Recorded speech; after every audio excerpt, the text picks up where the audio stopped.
the Palestine movement. And what I wanted to do is talk a little bit today about what it was like when I was a student about 20 years ago and what we were facing back then versus what you're facing now.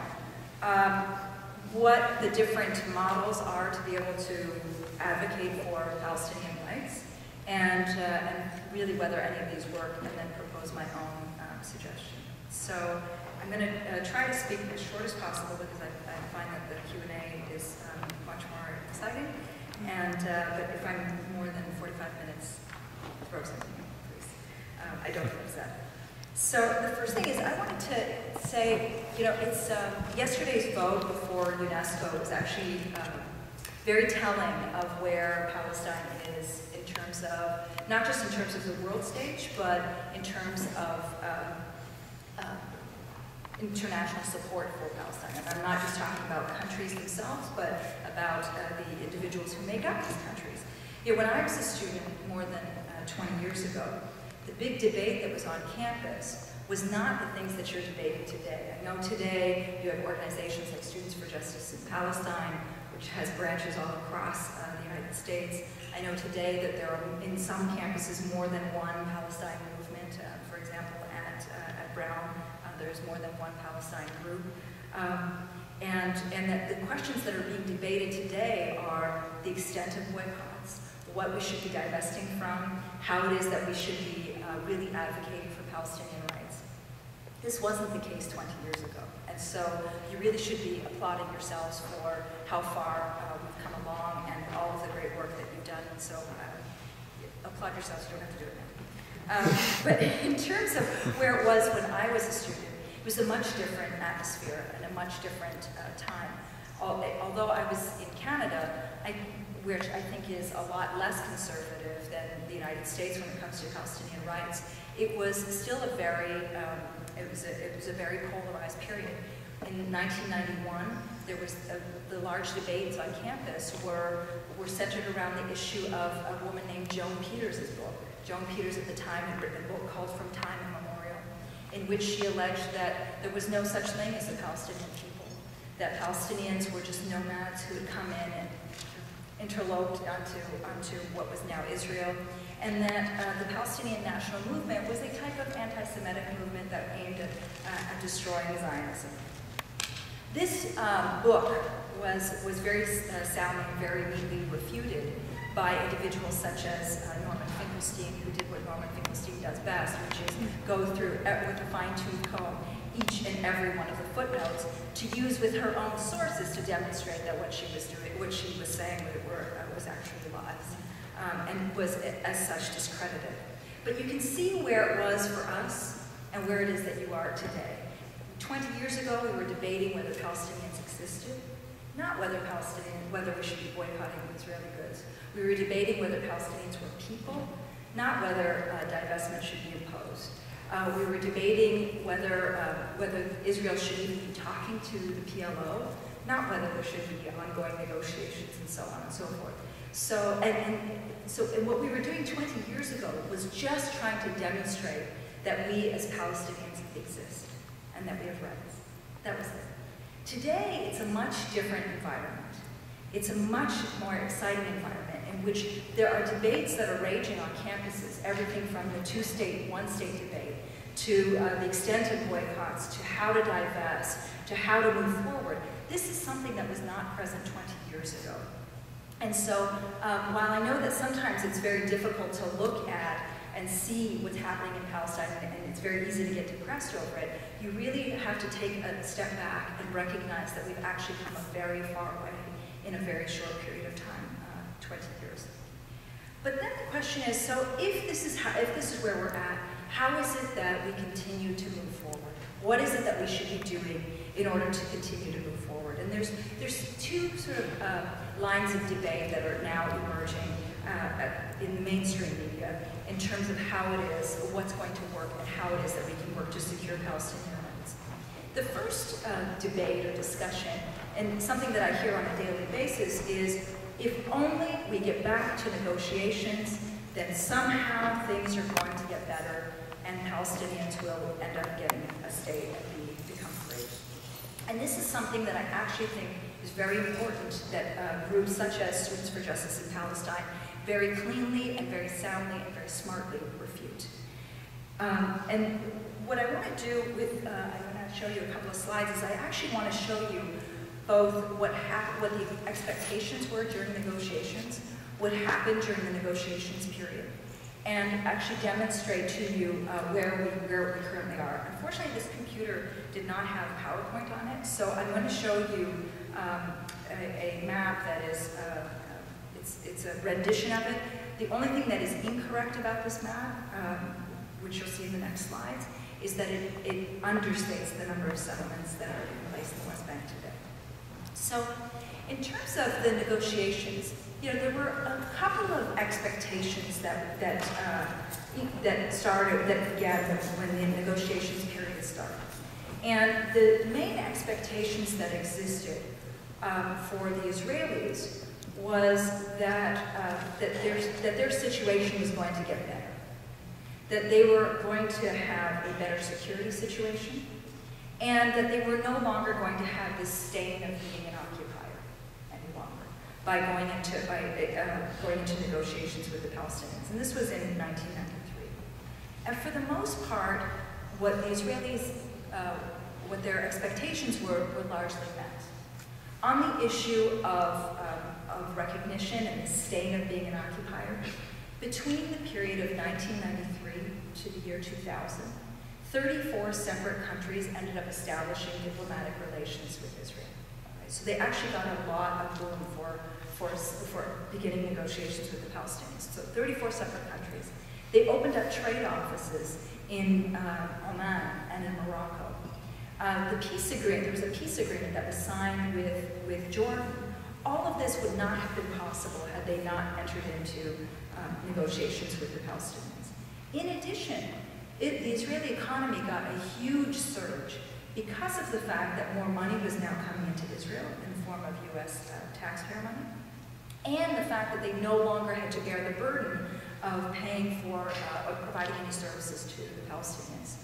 So in terms of what Israel expected, on the one side, which was better improvement of their international standing, they largely got it. In terms of the question of security, also Israel got an improved security situation, and this was largely because the Palestinian Authority was brought in and now served as the security subcontractor to Israel, to the Israeli army. And during the period of 1996, November 1996 to the year 2000, ended up being the most secure years that Israel ever had in its history. And again, this was largely because of the security cooperation that existed at the time. So for Israelis, things were moving on the right track, right? So that negotiations are a good thing in the minds of the Israelis. But what were the expectations for Palestinians and what actually happened for Palestinians?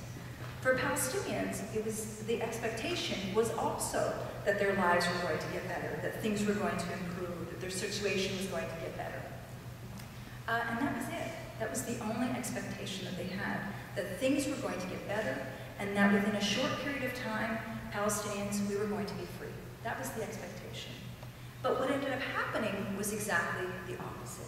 It didn't get better, it actually got much worse. The first thing that happened was that Israel ended up dividing. Now, I'm just going to focus on the West Bank for the next few slides. Israel ended up, you all know this is the West Bank, right? Israel ended up dividing the West Bank into a number of different areas, three main areas: Area A, Area B, and Area C. They weren't very creative, Area A and B, C. Area A is the area that is the smallest in terms of size, about 17% of the West Bank. Area B, Area B has about 28%, so add the two together and it's roughly 40%. And the largest swath of area is Area C, 60% of the West Bank. And the vast majority of Palestinians live in these yellow areas, right? This yellow area called Area A. In fact, about 85% of Palestinians live in Area A. Now, there were some critics to the negotiations process, including the late Edward Said. Edward Said came forward and said, look, these negotiations are not going to lead to freedom for Palestinians. In fact, what these negotiations are going to do is it's actually going to cement the process by which Israel tries to carve out as little space for Palestinians and put them on cantons and get rid of them because they're considered to be a demographic threat. This is what the negotiations process is going to do. And he was largely right. You can see that just in what I've told you, just from the figures, with the area that was carved up, 17% of the West Bank, 17.2 to be exact, and 85% of the Palestinian population on that 17.2%, you can see that what Edward Said said was actually right. They managed to carve out the least amount of space and put the majority of Palestinians within that least amount of space. But in order to carve out space, you actually don't just carve out space, you have to have, how do you delineate where one space begins and one space ends? It's through checkpoints, right? That's the only way that you can delineate it, whether it's a state line or whatever. But unlike here in the United States, where you don't actually have to show a passport when you're crossing the state line, in the case of Palestinians, there were now checkpoints that were established. So before Oslo was signed, there actually were no checkpoints that were in place.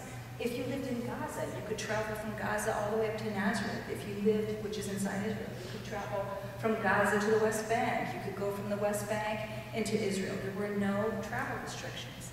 Now, after the signing of Oslo and the negotiations that were in place, there were suddenly travel restrictions that were imposed. So first you have the carving up of territory. Then you have checkpoints that surround that territory. And then there we go. This is the next thing. The main thing that happened during the period of negotiations, and this is where I wanted to show you that my map is just a little bit inaccurate because I've understated the number of settlements that exist rather than overstated it. The main thing that ended up happening during the period of negotiations was that rather than Israel ending its colonization of the West Bank, rather than it stopping the process of settlement activity, it actually used that period to build and expand more Israeli settlements. In fact, from the period of 1993 to the year 2000, the settler population doubled in size. It went from roughly 200,000 settlers to 400,000 settlers. And today, by Netanyahu's estimations, there are roughly 600,000 settlers that are living in the West Bank. Most of these settlers came in because of the extreme incentives that were given to them, very financial, very lucrative incentives given to them to move into the territories. Everything from a reduction in income tax, to better housing loans, to better housing prices, to different incentives depending on the settlement, in terms of education loans and so on and so forth. And rather than Israel putting into place measures to take the settlers out, they put measures to bring the settlers in. And so the one thing that ended up marking this period of negotiations was the growth of settlements. And this continues to mark this period as we even speak right now. In fact, in the month of August, when Israel was coming forward and continually saying that they wanted to negotiate, during the month of August alone, Israel announced they approved 5,200 new settlement housing units just in the month of August alone. Right? So you can see that the process that Edward Said said, that trying to carve out space, put the Palestinians in these small areas, take up as much land as possible, this is actually the process that ended up happening during the negotiations period. So rather than Palestinian life improving, it ended up getting backwards. First with the establishment of checkpoints, second with the building, construction, and expansion of Israeli settlements. But it didn't just stop there.